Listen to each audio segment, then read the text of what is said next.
They say if you stare into the abyss long enough, well, after a while, that abyss starts staring back. But what if that abyss weren't some far-off idea? What if it was sitting right there in your own backyard? Way out yonder in the cold, misty hills near Ellensburg, Washington, there's a spot folks whisper about. A hole so deep they say it'd swallow the sea, so dark it'd snuff out starlight, and stranger than anything you'd ever hear told around a campfire. A fellow by the name of Mel Waters claimed he found it, and the moment he spoke up, he disappeared. Was it the government snatching him up, aliens dragging him off, or something older and meaner? Tonight, we're taking a slow walk to the edge of that hole, into the dark belly of the unknown. Here's the story of Mel's Hole. Welcome to Kentucky Melodies, America's Scariest Stories, where we bring you ghostly legends, spooky haints, and bone-chilling tales from all over this great land. These stories will have you looking over your shoulder all night. So pull up a chair, dim them lights, and let's dive into the eerie and unexplained. Now, if you ain't never heard the name Art Bell, let me sit you down and tell you about the fella who turned the dead of night into a doorway for the dead, the lost, and the downright unexplainable. See, back in the late 80s, there was this old desert rat out in Pahrump, Nevada, a loner with a voice like midnight thunder, by the name of Art Bell. He weren't no suit-and-tie radio man broadcasting from some fancy city station. Nah, sir. He was coming at folks from a double-wide trailer sitting smack in the middle of the Mojave, surrounded by nothing but sand, sky, and maybe a UFO or two. Art, he didn't talk about the news or the weather like them daytime talkers. He opened his lines to them that seen things, felt things, stuff most folks would be too scared to whisper at the dinner table. He had guests rambling on about aliens poking around their barns, black-eyed kids knocking at bedroom windows, Bigfoot sightings in foggy hollers, time travelers, shadow people, and the government sticking its fingers in places it didn't belong. And buddy, by the time the early 90s rolled around, Art Bell had a whole nation listening. Farmers, truckers, late-shift nurses, insomniacs, and folks with too many ghosts in their attic. They all tuned in while the rest of the world slept. Coast to Coast AM became a lifeline for the strange and the scared. It was like a digital campfire in the dark, drawing in folks who felt like something ain't right in this world, and they needed someone who'd believe 'em. But out of all the tales ever told on them airwaves, and Lord knows there was thousands, there was one that cracked through the static like a voice from the void. A story that made even the most skeptical folks lean in, hold their breath, and start to wonder if maybe the devil does have a back door somewhere out in them Washington hills. That story came from a man called Mel Waters, and what he said, well, it chilled the bones of every man, woman, and beast who heard it. Now, it was on a cold February night, back in 1997, when a man named Mel Waters first rang up Art Bell's radio show. His voice weren't rushed or excited. Nah, it was slow, matter-of-fact, like he was just sharing something he'd lived with a long while and figured folks ought to know. He said he had himself a patch of land out yonder near Ellensburg, Washington, Kittitas County, to be exact. Real quiet place. Pine trees, thick as thieves, them long mountain shadows stretching like fingers, and the kind of silence that presses on a man's ears like cotton. And on that land, tucked back past where the fence posts rot and the deer trail disappears, was a hole. Now, ain't no well, ain't no mine shaft, just a dang hole, round as a silver dollar, near 9 feet across, rimmed with a ring of old stones and rusted metal like it was once marked for something. Maybe something sacred, or something cursed. Mel didn't dig it, said it was there long before he ever laid claim to that ground. Old-timers in them parts had known about it for decades, maybe longer, but they didn't talk much on it. Just called it the hole, like even giving it a real name might wake something that's best left sleeping. He said animals wouldn't go near it. Dogs would whimper if they got too close. Deer gave it a wide berth. And birds, well, they just flat out refused to fly over it. Like there was something wrong with the air above it. Heavy, mean, but here's where it gets real spooky. Mel, he wasn't no fool. He weren't looking to stir up trouble or spin yarns. He just couldn't make sense of what he had sitting out behind his barn. So, one day, he got to testing that hole. Took himself a sturdy old fishing pole and tied on a 1-pound weight, just like he was trying to catch something swimming down in the belly of the earth. He started lowering that line down slow, reel after reel, like he was dropping it into the throat of the world itself. 10,000 feet, 20, 40, 80,000 feet. That's 15 miles. 15! And the line just kept going. Never once tugged, never went slack, never so much as tickled the bottom. He said it was like lowering a line into nothing. Ain't natural. Ain't even possible, far as any man knows. Now, Mel wasn't the only one using that hole. The locals, well, they'd been tossing things down there for years. Old refrigerators, busted lawnmowers, barrels of God knows what. One fella even dumped a whole Chrysler in there, or so the story goes. Folks used it like a dump, but what got 'em uneasy was how nothing ever made a sound. No thud, no echo, not even the faintest clatter bouncing back up. It was like the earth just swallowed it all, like it was hungry. But the strangest thing, and I mean bone-crawling strange, was what happened with the neighbor's dog. Now, this old fella had a hound, faithful as the day is long, but it had gone and died. Natural, far as he could tell.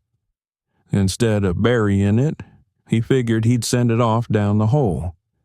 Maybe it was convenience. Maybe he didn't want the coyotes digging it up. Who knows? So he tosses the dog in. Couple days later, he's out walking the ridge at dusk when he sees something moving in the tree line.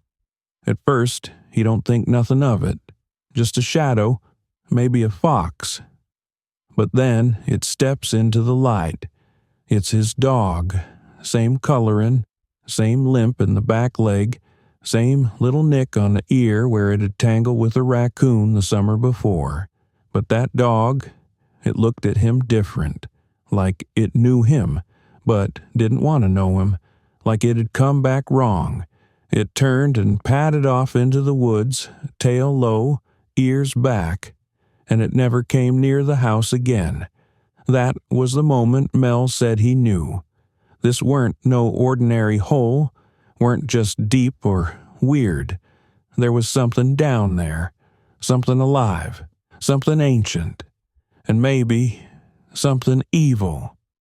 Now, right after Mel went on the air with Art Bell, spilling them secrets about the hole and all them unnatural goings-on, things started shifting, and not in a good way. He said it began subtle. Vehicles he didn't recognize parked up along the tree line. Black trucks with no plates. Folks snooping around his fence line, taking pictures, leaving boot tracks where no boots ought to be. And the wildlife, it went dead silent, like the whole forest was holding its breath. Then, just a few days after that broadcast, the men in black showed up. Not the funny kind from the movies, neither. These fellas were sharp as razors, dressed head to toe in black suits, dark glasses, earpieces, like they walked right out of some alphabet agency's nightmare playbook. Cold, no emotion, no names. They told Mel, right to his face, that he was trespassing on federal property. Said the land he'd called home for years was now classified. A secured site. No room for debate, no chance to argue. Next thing he knows, he's handed a document offering him a lease buyout. Real official looking, typed in all them fancy legal words that make your head hurt. And here's the kicker. Not long after, Mel gets shipped off to Australia. Just like that. No trial, no press, no nothing. One day, he's poking around in a mysterious hole. Next, he's half a world away with no answers and no land to call his own. And then, just like the hole, Mel went silent. Folks that remembered his call wondered what had happened. Some thought he got paid off. Others figured he was buried in the desert somewhere. For a long spell, the line went dead. No more Mel, no more talk of the hole. But just when folks started thinking the story was over, that's when Mel came back. He resurfaced in 2000 and again in 2002, calling into Art Bell's show like a voice coming back from the grave. But this time, Mel didn't sound right. His voice was scratchier, slower. You could tell he'd seen some things, and the tale he told, well, it was about to get a whole lot stranger, and a whole lot darker. Now, by the time Mel popped back up again, he weren't in Washington no more. Nope. He'd wound up in Nevada, near a tight-knit Basque community out in the desert flats. Dry land, strange land. Land where the wind don't carry right, and even the stars seem to look the other way. Mel said he got wind of something familiar, too familiar.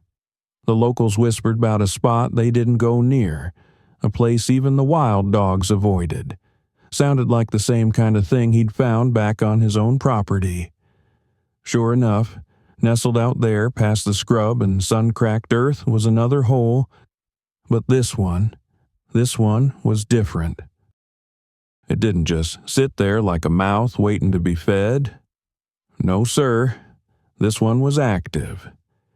Mel said sometimes late at night when the desert was dead still, you'd see it emit something unnatural, a black beam of light. Now I know that don't make sense. Light's supposed to shine, right? Make things visible. But this weren't like no flashlight or car head beam. This light was dark. It didn't brighten. It ate. A thick, syrupy blackness that reached skyward and seemed to pull the stars into it. The locals said they'd tossed injured animals into that hole. Things hurt bad, dying, beyond help. And not long after, those same critters had come crawling back out the brush, looking fine as frog hair. Healed, stronger even. But they weren't right. They'd stare too long. They didn't bark or bleat no more, just watched, like they remembered being somewhere else, and maybe wishing they'd stayed. And then came the worst of it. Mel said he saw something coming up out of that pit, not a shadow, not a vapor, something with form. He never described it fully. Couldn't, maybe, just said it looked like it shouldn't be, like it was built wrong. It rose up slow, real quiet, and the second it did, everything went dead quiet. Not a single cricket, not a breeze, just silence, thick and heavy like water in your ears. Then came the blackouts. Whole towns nearby, lights snuffed out like candles in a storm. Radios went to static, power grids fried, and when the lights did come back, folks felt different. Nervous, cold, like something had been watching them from inside their own heads. Mel didn't stay long after that. He said that hole weren't just deep, it was hungry, and whatever it had spit out into the desert, it weren't done yet. After that mess in Nevada, Mel went dark again. Didn't call, didn't right, like he'd been swallowed up by the very thing he was trying to warn us about. Then, out of nowhere, in the dead winter of 2002, Mel's voice crackled back across the coast-to-coast airwaves. But this time, something was different. He sounded tired, real tired. Weren't just his voice, neither. It was like his soul had been run through a wringer. He talked slow, like every word was a weight dragging behind his tongue. He said he'd been gone for a while, taken, wouldn't say by who, claimed there were gaps in his memory, big ones, weeks, maybe months, missing. His teeth were falling out, hair thinning. Said he was feeling cold even in the heat, like whatever he'd been near had stayed inside him. He remembered being hooked up to machines. Cold metal touching bare skin, voices speaking in languages he didn't recognize, waking up places he didn't fall asleep in. Blood drawn, fluids tested, dreams of lights blinking from beneath the earth and faces without eyes. Mel tried to warn folks, said them holes weren't natural, weren't even man-made, said they went through the world, tunnels maybe, or veins in the bone of something older than time, and whatever was down there, it was watching, waiting, rising. That was the last time anyone ever heard from Mel Waters. No more calls, no more sightings, no trace. Some folks say he's buried out in that desert. Others claim he's still alive, hiding, watched by men in black suits with dead eyes and colder hands. And a few, just a few, say he never existed at all. Just a ghost on the airwaves. But the hole is still out there. Out in Washington, out in Nevada. Maybe more of them spread across the land like rot beneath the skin of the world. No signs, no fences, just waiting for the next poor soul to stumble too close. Or maybe listen too hard late at night when the radio hums just right. Now, maybe, just maybe, Mel's hole never existed. Maybe it was all just smoke and stories, a tale cooked up by a man who spent too much time listening to the wind out west. But I'll tell you something true, folks. Whether that hole was carved in the dirt or in the mind, it done tapped into something ancient, something deep, a fear that lives down in all of us, same place we hide the dreams that make us wake up sweating. It's the fear of the unknown, the kind that makes you stop in your tracks when you find a cave you ain't never seen before.